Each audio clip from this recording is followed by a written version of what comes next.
Crônicas do Amanhecer. Por Feijão, Centro Espírita Allan Kardec de Balneário Gaivota. Balneário Gaivota, 20 de outubro de 2025. A Alemanha tenta modernizar sua rígida cultura de sepultamentos. Parte 1. Alguns estados alemães começam a permitir que pessoas mantenham urnas funerárias em casa ou espalhem cinzas na natureza ou ainda encomendem diamantes memoriais. Mas alguns políticos temem impacto no futuro de cemitérios. Os estados alemães da Renânia-Palatinado e da Saxônia-Anhalt modernizaram recentemente suas regras sobre sepultamentos. O primeiro deles permitirá a partir de 1º de outubro que cinzas possam ser espalhadas nos rios Reno, Mosela e Sarre. Até então, essa prática era proibida em toda a Alemanha. Depois de mais de 42 anos, criamos uma abordagem que concilia as ideias e desejos individuais com um ato digno de despedida, afirmou o secretário de Saúde da Renânia-Palatinado, Clemens Oschi.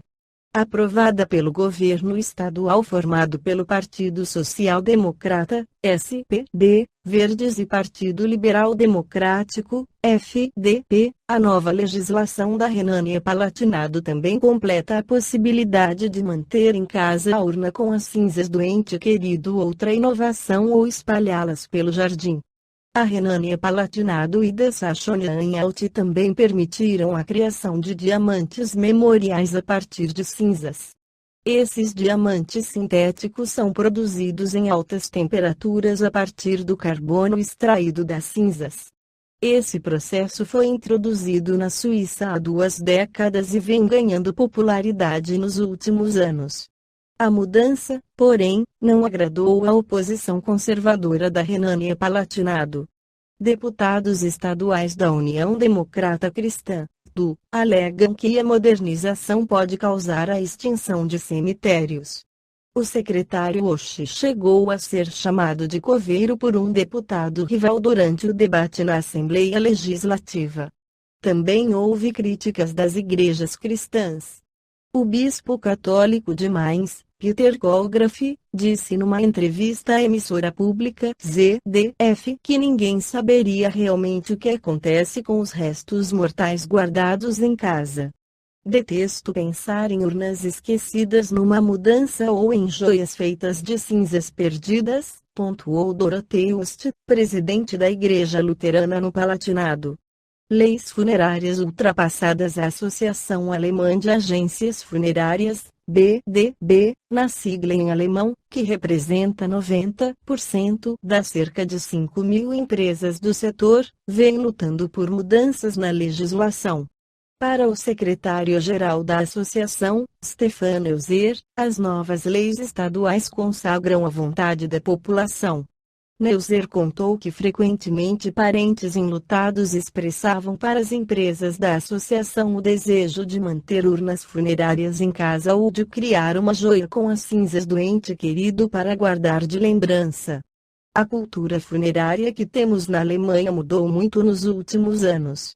Cerca de 3/4 dos mortos na Alemanha são cremados. Assim, apenas 1 em cada 5 mortos é enterrado no país.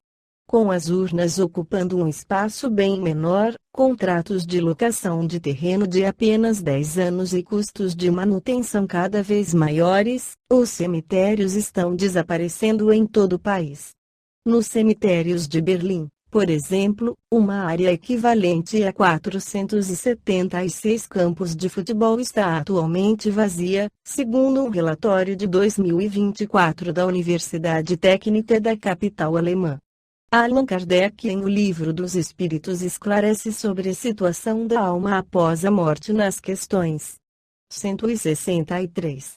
A alma tem consciência de si mesma imediatamente depois de deixar o corpo.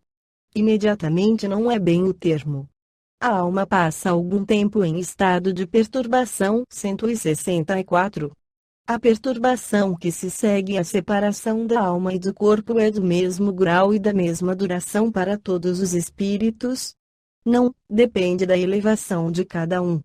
Aquele que já está purificado se reconhece quase imediatamente, pois que já se libertou da matéria durante a vida do corpo, enquanto que o homem carnal, aquele cuja consciência ainda não está pura, guarda por muito mais tempo a impressão da matéria. 165. O conhecimento do Espiritismo exerce alguma influência sobre a duração, mais ou menos longa, da perturbação? Influência muito grande, porque o espírito já antecipadamente compreendia a sua situação. Mas a prática do bem e a consciência pura são o que maior influência exercem. Por ocasião da morte, tudo, a princípio, é confuso. De algum tempo precisa a alma para se reconhecer. Ela se acha como que aturdida, no estado de uma pessoa que despertou de profundo sono e procura orientar-se sobre a sua situação. A lucidez das ideias e a memória do passado lhe voltam, à medida que se apaga a influência da matéria que ela acaba de abandonar, e à medida que se dissipa a espécie de névoa que lhe obscurece os pensamentos. Muito variável é o tempo que dura a perturbação que se segue à morte. Pode ser de algumas horas, como também de muitos meses e até de muitos anos. Aqueles que, desde quando ainda viviam na Terra, se identificaram com o estado futuro que os aguardava, são os em que em menos longa ela é, porque esses compreendem imediatamente a posição em que se encontram. Essa perturbação apresenta circunstâncias especiais, de acordo com os caracteres dos indivíduos e, principalmente, com o gênero de morte. Nos casos de morte violenta, por suicídio, suplício, acidente, apoplexia, ferimentos, etc., o espírito fica surpreendido, espantado e não acredita estar morto. Obstinadamente sustenta que não o está. No entanto, vê o seu próprio corpo, reconhece que esse corpo é seu, mas não compreende que se ache separado dele. Acerca-se das pessoas a quem estima, fala-lhes e não percebe porque elas não ouvem. Semelhante ilusão se prolonga até ao completo desprendimento do perispírito. Só então o espírito se reconhece e compreende que não pertence mais ao número dos vivos. Este fenômeno se explica facilmente. Surpreendido de improviso pela morte, o espírito fica atordoado com a brusca mudança que nele se operou, considera ainda a morte como sinônimo de destruição, de aniquilamento. Ora, porque pensa, vê, ouve, tem a sensação de não estar morto. Mas lhe aumenta a ilusão o fato de se ver com um corpo semelhante, na forma, ao precedente, mas cuja natureza etérea ainda não teve tempo de estudar. Julga sólido e compacto como o primeiro e, quando se lhe chama atenção para esse ponto, admira-se de não poder palpá-lo. Esse fenômeno é análogo ao que ocorre com alguns sonâmbulos inexperientes, que não creem dormir. É que têm sono por sinônimo de suspensão das faculdades. Ora, como pensam livremente veem, julgam naturalmente que não dormem. Certos espíritos revelam essa particularidade ainda que a morte não lhes tenha sobrevindo inopinadamente. Todavia, sempre mais generalizada se apresenta entre os que, embora doentes, não pensavam em morrer. Observa-se então o singular espetáculo de um espírito assistir ao seu próprio enterramento como se fora o de um estranho, falando desse ato como de coisa que lhe não diz respeito, até ao momento em que compreende a verdade. A perturbação que se segue à morte nada tem de penosa para o homem de bem, é calma, semelhante em tudo a que acompanha um tranquilo despertar. Para aquele cuja consciência ainda não está pura, a perturbação é cheia de ansiedade e de angústias, que aumentam à proporção que ele se compenetra da sua situação.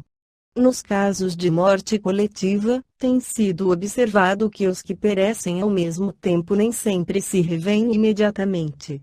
No estado de perturbação que se segue à morte, cada um vai para seu lado, ou só se preocupa com os que lhe interessam.